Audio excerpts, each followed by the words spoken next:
and my name is Cassleberry. The name of the business we just started is Waffle. It's an authentic Liège Belgian Street Waffle that we're selling here in Reading in some local communities. Maybe 3 or 4 years ago, I used to work in the action sports industry, and they sent me all around the world to basically travel and research trends, look at different market conditions. And one of the things I used to always do on my trips was just explore and look at new business ideas and take pictures of everything that I saw. I had been traveling with a team of our designers.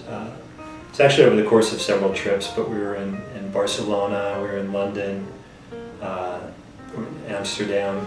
And one of these businesses that I noticed across some of these different cities that I was going to were these Belgian waffle vendors that were selling street waffles. And they always had these long lines of people that were buying street waffles from them. At every location, at every city I went to, we saw the same kind of phenomena. And so I got the idea back then and just thought it was a really interesting concept. But it was something I just kind of put into my folder on my computer under good ideas and just kind of stored it for a while. We really felt we weren't supposed to work for about a year after moving to Reading and going to the school ministry. And we wanted to take this last year off and not work and just focus on healing from something we went through as a family. We had been given a little bit of an inheritance from my family about 4 months earlier, which was a huge miracle. It was something that my father had left for me when he had passed away when I was 12, and he had left it for me many years ago. And I had never known anything about it, and my mom basically just decided it was time to give it to me. And one of the things that we wanted to do was just really focus on starting something that wouldn't take a lot of overhead or a high cost to start. So we looked into starting in the farmers markets, and a lot of what we're doing is organic and organic toppings and organic ingredients. So we wanted to start out in the farmers markets. I was interested, but also a little cautious. Just wanting to make sure that this was really going to be something that wasn't going to be a waste of time. It came to be about February or March this year. We started to actually plan for it, start doing a little more research.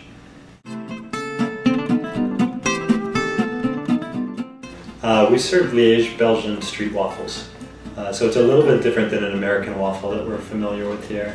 We import the dough from Belgium, and what's unique about it is it's a dough, not a batter. And so it's a little bit more like a pastry or a bread, and then it's got chunks of Belgian pearl sugar in it. And and it's raised it's got yeast and it raises like a bread.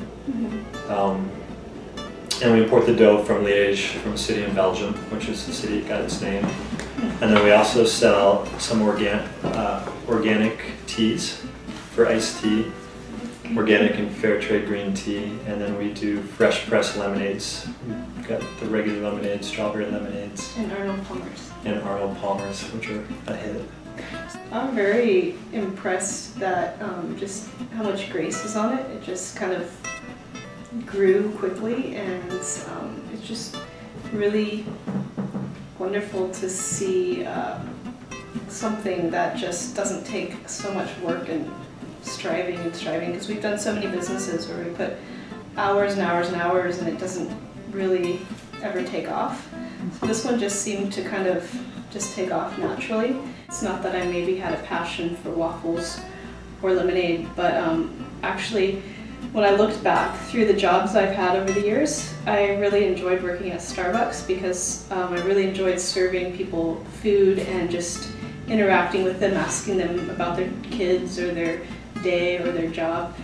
And so I guess I found that this was kind of similar to that, and that was even better because I got to work with my husband and I got to interact with people, just make their day, give them something they really loved and something that was really quality.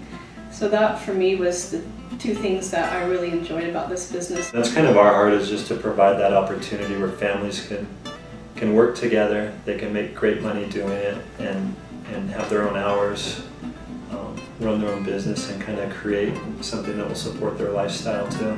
I think it's fun too because it's been successful, so we do have the opportunity to keep saying like, how can we expand, how can we do this better, and we love interacting and having that conversation and finding, you know, just the hunt of growing and finding new niches for it.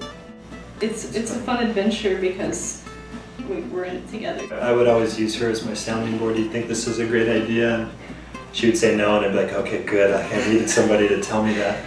But now I joke with her because now every time we talk about things, she's always willing and ready to take the risk. And I'm like, wait a minute, we're supposed to be, you know, the one that brings reason to what we're doing or what we're talking about. So we've done several businesses and we've learned so much by bad mistakes and good decisions. But we've learned through it, and we've been able to adjust and to use that. I don't recommend necessarily starting a business and making a bunch of bad decisions, but I would recommend people just, if they have great ideas, just taking the risk and trying it. And there's so many great ideas, I believe, that have never been launched because people thought about it, but they just haven't taken a step towards doing it.